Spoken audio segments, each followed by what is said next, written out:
The story begins by highlighting the vastness of the Roman Empire. It was so expansive, covering regions from Africa all the way up to northern England. A significant portion of the world's population was living under Roman rule at the time. Fast forward to the winter of 180 AD. The Romans, led by Emperor Marcus Aurelius, were close to concluding a long war in Germany. Their victory was almost in sight, with just one fortress remaining to be conquered. The tale then introduces us to Maximus, a leading general of the Roman forces. As he marshaled his troops for the final assault on Germany, a grim sign emerged. A horse bearing a lifeless body approached.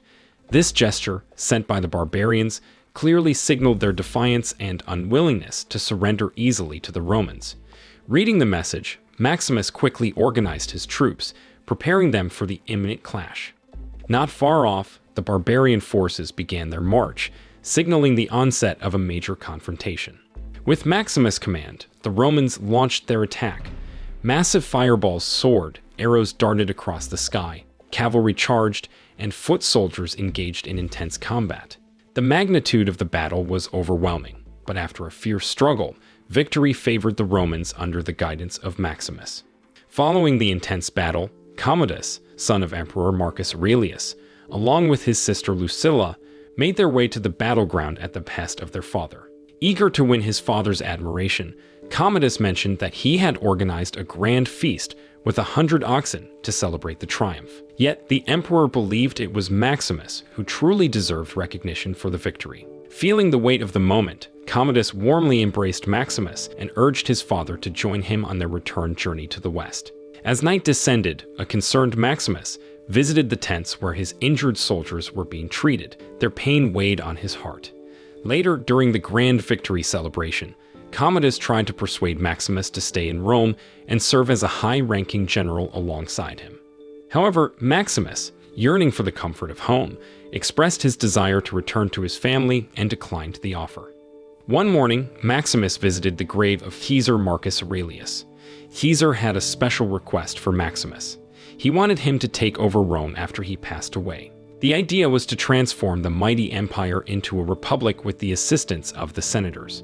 Marcus Aurelius believed Maximus had what it took to put an end to the corruption in Rome, but Maximus hesitated. In his eyes, he was just a simple general from a village. He believed a Caesar should be someone who knows the ins and outs of politics. To this, Maximus suggested Commodus as a potential successor. However, Marcus Aurelius didn't think that was a good idea. He knew Commodus and was aware of his immature behavior. Maximus, feeling the pressure, asked for some time to ponder over the massive responsibility. Taking a moment for himself, Maximus prayed and thought of his family. He sought guidance from his ancestors. By his side during this contemplative moment was Cicero, his loyal friend. While in Caesar Marcus Aurelius's quarters, a dramatic scene unfolded. Commodus visited his father and learned of the plan to name Maximus as the next Caesar. This news devastated and angered him. Overwhelmed by emotion, Commodus hugged his father tightly, too tightly, in a shocking turn. That hug ended Marcus Aurelius's life. Elsewhere, Maximus was resting when he was abruptly woken up by the news of Caesar's death. He rushed to see for himself. When he arrived at Caesar's quarters, Commodus was already there, and his sinister intentions became apparent. Commodus asked for Maximus's loyalty, but Maximus could sense that something wasn't right. Princess Lucilla seemed to realize the same, but eventually bowed to Commodus, recognizing his newfound authority. Back at his quarters, Maximus instructed Cicero to alert Senators Gaius and Falco. He felt something was terribly amiss. Before they could take any action, General Quintus barged in. Maximus tried to tell Quintus that Caesar's death was suspicious, but instead of helping, Quintus betrayed him. It was clear he was working for Commodus. Following Commodus's orders, Quintus commanded his soldiers to capture and execute Maximus. The following day, Maximus was taken to a secluded forest, set to be executed. But just as the soldiers were about to end his life, Maximus, using his skills and instincts, defeated each one and managed to escape. Worried for his family, he grabbed 2 nearby horses and raced towards his home. After a long journey, the sight that met him was heartbreaking. His house had been set on fire, and the lifeless bodies of his wife and child were hanging, victims of the Romans' brutality. Devastated, he buried them, and overwhelmed with grief and exhaustion, he collapsed. In his unconscious state, he had a dream of his family. When he awoke, he found himself in unfamiliar surroundings, traveling in a horse-drawn carriage amidst a group of strangers.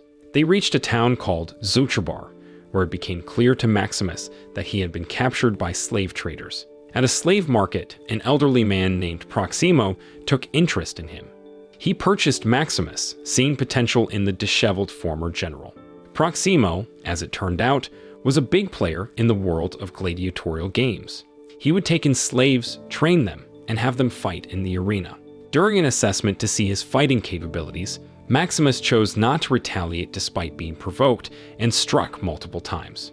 Back at the training grounds, Maximus discreetly removed a tattoo on his arm, a mark signifying his rank as a Roman general, as a symbol of his disillusionment with Rome. While there, he met and conversed with Juba, another captive. Juba questioned why Maximus had chosen not to fight back earlier, but Maximus remained silent. Another slave, Hagen, who had earlier confronted Maximus, explained the rules of their grim reality. To earn freedom, a gladiator must win in the arena repeatedly until there's no one left to challenge him. Only then can he hope to be free. Shortly after their arrival, the gladiators found themselves in the harsh spotlight of the fighting arena. Proximo's business partner saw this as an opportunity and challenged him to wager on the new gladiators, specifically Maximus and Juba. The potential for profit was too tempting for Proximo to resist. Before the fight, he gave the gladiators some words of motivation, emphasizing that while they might not have control over their deaths, they could control the legacy they leave behind. The atmosphere in the arena was intense. The audience, hungry for violent entertainment, eagerly awaited the battle. Inside, executioners, dressed in menacing gear, were prepared to engage with the gladiators, who were chained in pairs. Maximus and Juba found themselves bound together. As the battle raged on, many gladiators struggled, restricted by their chains. However, thanks to Juba's strength and Maximus's skill, they managed to overpower the executioners, much to the crowd's delight. Back in Rome, despite the whispers of dissent, Commodus was crowned emperor. As he entered the palace, he was met with a mixture of deference and contempt from the senators. During a meeting, Commodus's arrogance and disdain for the Senate's advice were evident. He abruptly exited the gathering, leaving his sister, Princess Lucilla, to manage the disgruntled senators. In a private chamber, Lucilla tried to reason with Commodus, suggesting patience and understanding in his dealings with the Senate. But Commodus remained headstrong, insisting that the key to the citizens' loyalty was their happiness. He believed that providing thrilling entertainment would win their hearts. With this in mind, he proposed a grand gladiatorial tournament, ensuring that the streets of Rome would echo with cheers and celebration. Inside the magnificent Colosseum, the roaring crowd's attention was fixed on a race. However, up in the stands, two senators were engrossed in a more serious discussion. They debated Commodus's decision to hold an extravagant gladiator tournament for 150 straight days, seeing it as a clear ploy to curry favor with the public. In a less grand setting, smaller gladiator events resumed. Proximo briefed Maximus before he was set to compete. While victory was essential, Proximo emphasized that Maximus should also focus on entertaining the crowd. Simply killing wasn't enough. He needed to capture the audience's admiration. When Maximus stepped into the arena, the camaraderie from his fellow fighters was evident. He swiftly moved, showing his prowess, taking down one opponent after another. His victory was undeniable. But instead of basking in his triumph, Maximus, overwhelmed by emotions, shouted defiantly at the crowd. From that moment on, he was not just a gladiator, he became a legend. After the match, back in Proximo's quarters, the old gladiator master had a mix of praise and news for Maximus. He mentioned Commodus's grand tournament, planned in memory of the late Caesar Marcus Aurelius. Proximo presented Maximus with a tempting offer. Fight in the Colosseum, win, and then stand before the emperor himself. Such a victory could lead to his long-desired freedom. But for Maximus, this opportunity meant more than freedom. It offered him a chance at vengeance against Commodus for the brutal murder of his family. With fire in his eyes and a heart full of purpose, Maximus accepted Proximo's proposal. As a token of their deal, Proximo handed him a special vest. With a determined stride, Maximus exited the room, ready to face his destiny. Atop a building with a panoramic view of the city, Juba and Maximus shared a contemplative moment. Juba confided in Maximus, expressing his profound longing for his family. It was a pain Maximus knew all too well. Drawing from his own sorrow and beliefs, Maximus spoke of the hope that their loved ones awaited them in the afterlife, offering Juba a small comfort in their shared grief. Time passed swiftly, and the gladiators soon found themselves in Rome, the heart of the empire. Upon their arrival, they were ushered into the gladiators' quarters, but not before Proximo took a moment to pay homage to the past. He descended from the chariot and reverently kissed the statue of the late Emperor Marcus Aurelius, recalling the time when he too was a gladiator, and it was the late emperor who had granted him his freedom. The other gladiators, unaccustomed to the grandeur of Rome, gazed around in awe, their eyes wide at the marvels of the city's architecture and its vibrant life.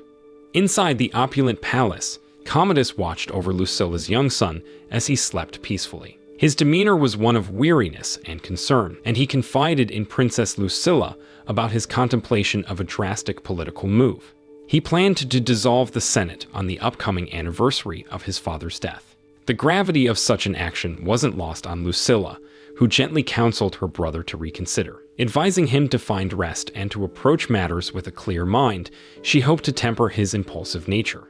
In the heart of the Roman political circuit, Princess Lucilla ventured to the senator's chamber. There, she divulged her concerns about her brother's erratic leadership. The revelation that Commodus had squandered Rome's food supplies for his grand gladiator spectacle underscored the emperor's misplaced priorities.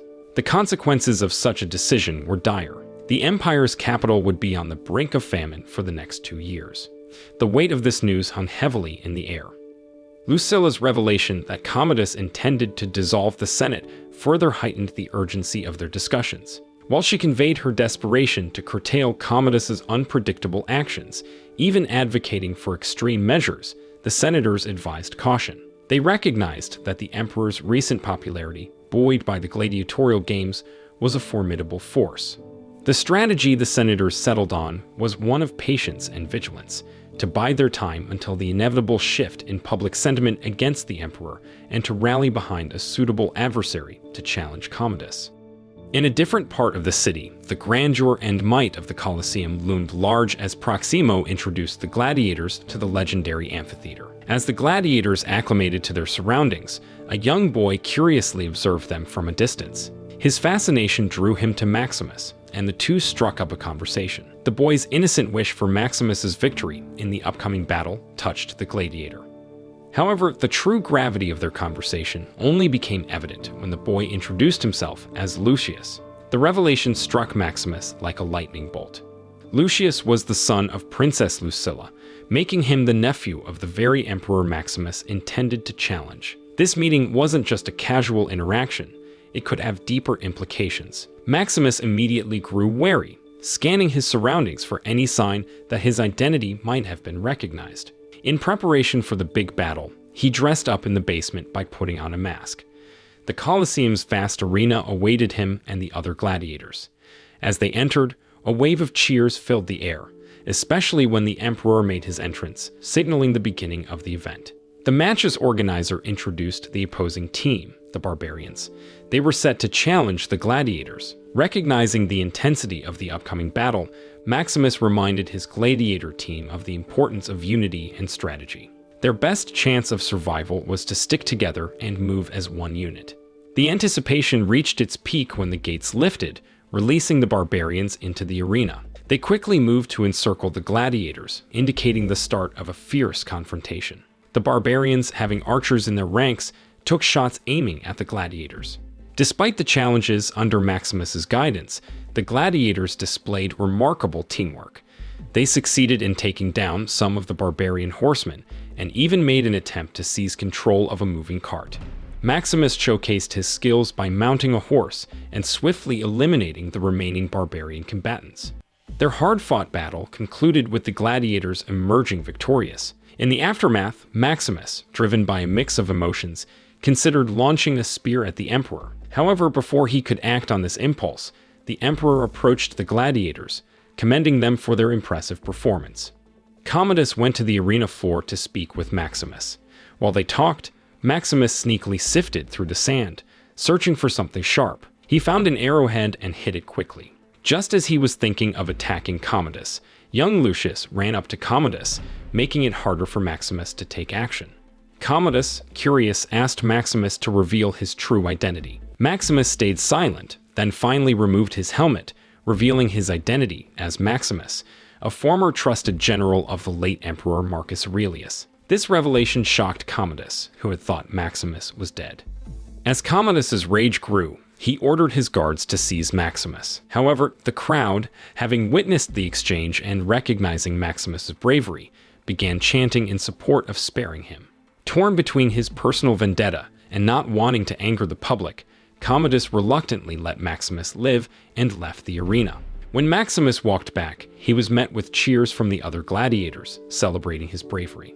Later, an emotional Commodus vented his frustrations by violently striking a statue of his late father, Marcus Aurelius, with a sword. Commodus was engrossed in handling royal documents when his sister, Princess Lucilla, walked in. He shared with her the betrayal he felt from his troops in Germany who had failed to kill Maximus, even though they had reported his execution. Lucilla suggested that those who had lied to him should face consequences. The scene then shifts to Maximus, who is in a cell. Guards forcefully bring him to another room, where he finds Lucilla waiting for him. Still grieving the loss of his family, Maximus confronts Lucilla, thinking she played a part in their deaths. Lucilla, however, is equally upset about her father's death and expresses her fear of living under Commodus's unpredictable reign. Lucilla tells Maximus that she sees a chance for change in him. She recounts how, during the recent fight, a mere slave seemed to command more respect from the crowd than the emperor. To her, this indicates that Maximus now holds considerable influence over Rome's citizens. Lucilla proposes a plan. She wants Maximus to connect with an influential senator to plan Commodus's removal. But Maximus, overwhelmed with anger, dismisses her idea. He is determined to take vengeance on Commodus in his own manner, making clear his intention to end this conflict. The next morning, Commodus decided to punish 2 soldiers whom he believed lied about Maximus's death. These soldiers were under Quintus. Quintus tried to defend them, saying that they believed Maximus was killed in an encounter with barbarians. Yet Commodus didn't listen and executed both soldiers without mercy. Back at the gladiators' dining area, Maximus was given a meal by the chef, but he was hesitant, suspecting poison. His friend, Hagen, played a prank by pretending to choke after tasting the food, making everyone laugh. Soon, the Colosseum was buzzing with excitement for the next match. Commodus arrived, taking his seat. Among the audience was Cicero, an old servant of Maximus. The main event was about to begin. Maximus versus Tigranes, known as the Emperor's best gladiator. To intensify the fight, Commodus released 4 tigers into the arena. The battle was intense. Maximus had close encounters with both Tigranes and the tigers. In a tense moment, a tiger pinned down Maximus. But with his skills, Maximus managed to kill the beast and also injure Tigranes. The crowd roared, urging Maximus to finish off Tigranes. As tradition dictated, they looked to Commodus for the final decision. Though Commodus signaled for Tigranes' death, Maximus surprised everyone by sparing him. This act of mercy infuriated Commodus. He entered the arena to confront Maximus, trying to break him by claiming that his family suffered greatly before their deaths. But Maximus, recognizing the lies, remained unfazed, refusing to let Commodus's words sway him. After exiting the arena, Maximus bumped into Cicero in the midst of the buzzing Colossian crowd. Cicero handed Maximus a treasured prayer statue, a significant memento. Overwhelmed, Maximus later retreated to his room, pouring his emotions into prayers while clutching the statue. Juba, a close friend, sat by his side, offering silent support. The following morning, the atmosphere at the gladiators' base was tense. Meeting with Cicero, Maximus inquired about his remaining soldiers and their readiness to rally behind him. Assured of their loyalty, Maximus tasked Cicero with a mission to discreetly pass a message to Princess Lucilla, expressing his willingness to meet the head of the senators, as she had previously suggested. Cicero swiftly carried out his assignment, relaying Maximus's message to Princess Lucilla. Soon after, in a secret rendezvous, Maximus found himself face-to-face with both Lucilla and Senator Gracchus. Their meeting revolved around plotting a coup. Maximus's condition was simple. He sought the senator's aid in securing his freedom. In return, Maximus promised to march back into Rome, reinforced by his 5,000 soldiers. However, Senator Gracchus was hesitant. He was wary of replacing one tyrant with another, but Maximus clarified his intentions. He wasn't after the throne. Revenge drove him, and once his mission concluded, he intended to leave Rome, entrusting its governance to the senators. After a pause, Senator Gracchus requested 2 days to arrange Maximus' release. With that, the meeting ended, and the senator, alongside Princess Lucilla, took their leave. The next day, Senator Gracchus tried to discreetly arrange Maximus' release by sending an envoy with money. But Proximo, ever observant, spotted the senator's messengers from a distance. He also noticed they were under the watchful eyes of the royal guards. As a result, the plan to free Maximus went awry. In a more secluded spot, Proximo discussed his concerns with Maximus.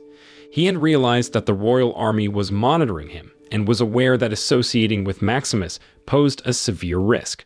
But Maximus reassured Proximo, vowing to repay him for all his support and sacrifices. The situation escalated when royal guards, acting on their suspicions, apprehended Senator Gracchus. Back at the palace, Princess Lucilla was taken aback to find a group of senators gathered. Her surprise deepened when she walked into her chambers, only to find her brother, Commodus, waiting for her. Commodus expressed his doubts about Senator Gracchus's loyalty, suspecting that he had been rallying other senators against him. Determined to maintain his grip on power, Commodus vowed to deal with the senator sternly. As night fell, a worried Princess Lucilla sought out Maximus. She brought him alarming news. Commodus had captured Senator Gracchus. Realizing the urgency, she declared they needed to act immediately. Back in the palace, Commodus was seen practicing his sword-fighting skills with young Lucius. In an innocent slip, Lucius called Maximus a hero of Rome. Commodus, already on edge, bristled at this revelation. He demanded to know where Lucius had heard such tales, his face darkening with each passing moment. Lucilla then rushed back to the palace, her heart pounding in her chest, immediately searching for Lucius. She discovered him in the presence of Commodus, who by this point had pieced together his sister's subversive plot. Without hesitation, Commodus commanded his soldiers to raid the location where Maximus and his allies were hiding, simultaneously orchestrating the deaths of the senators involved in the plot by using venomous snakes to silently kill them in their sleep. Maximus, despite the impending danger, was preparing to execute his mission, unbeknownst to the fact that Roman soldiers were already outside, setting the barracks aflame and attempting to breach the gate. Proximo, sensing the urgent desperation of the moment, handed Maximus the keys to unlock the other gladiator cells. Maximus instructed Juba to release them, and surprisingly, the gladiators chose to stand beside Maximus, despite the clear threat to their lives. The royal army broke through, sparking a brutal confrontation. Maximus stealthily slipped into the basement, trying to find an escape route to join his troops outdoors. Elsewhere, Proximo faced his end, stabbed by soldiers, and Hagen, too, met a brutal demise at the hands of the Romans. Upon reaching the outdoors, Maximus spotted Cicero in the distance. However, as he approached him, Cicero was suddenly strangled and pierced by an arrow, a fatal setup by the Roman soldiers. Commodus had anticipated every move of Maximus's plan. The battered Maximus was captured. Back at the palace, Commodus issued a sinister threat to Lucilla, promising to kill Lucius if she dared to cross him again. Faced with this horrifying ultimatum, Lucilla, fearful for her son's life, could do nothing but weep. In the Colosseum, Maximus found himself bound in chains, a vulnerable position to be in. Commodus had a plan. He wanted to publicly challenge and fight Maximus in the arena to prove his superiority. But before the actual battle commenced, Commodus approached the chained Maximus and stealthily stabbed him with a knife coated in poison. This sly act was meant to weaken the formidable Maximus. The time came for their duel to begin. Both of them entered the vast arena, surrounded by a ring of Roman soldiers. These soldiers, under the leadership of Quintus, formed a tight circle around the two combatants. As they began their fierce sword fight, it was evident that Maximus was struggling more than usual, a clear effect of the earlier poisoning. As the fight progressed, Maximus showed his skill and determination. He managed to disarm Commodus, causing him to lose his sword. In a state of panic, Commodus turned to the surrounding soldiers, hoping one of them would toss him another weapon. But in a twist of events, Quintus ordered his soldiers not to assist, leaving Commodus unarmed and even more vulnerable. Meanwhile, Maximus began to feel weak and even dropped his sword. As he struggled with his visions, Commodus quickly took out a hidden knife from behind his arm and lunged at him.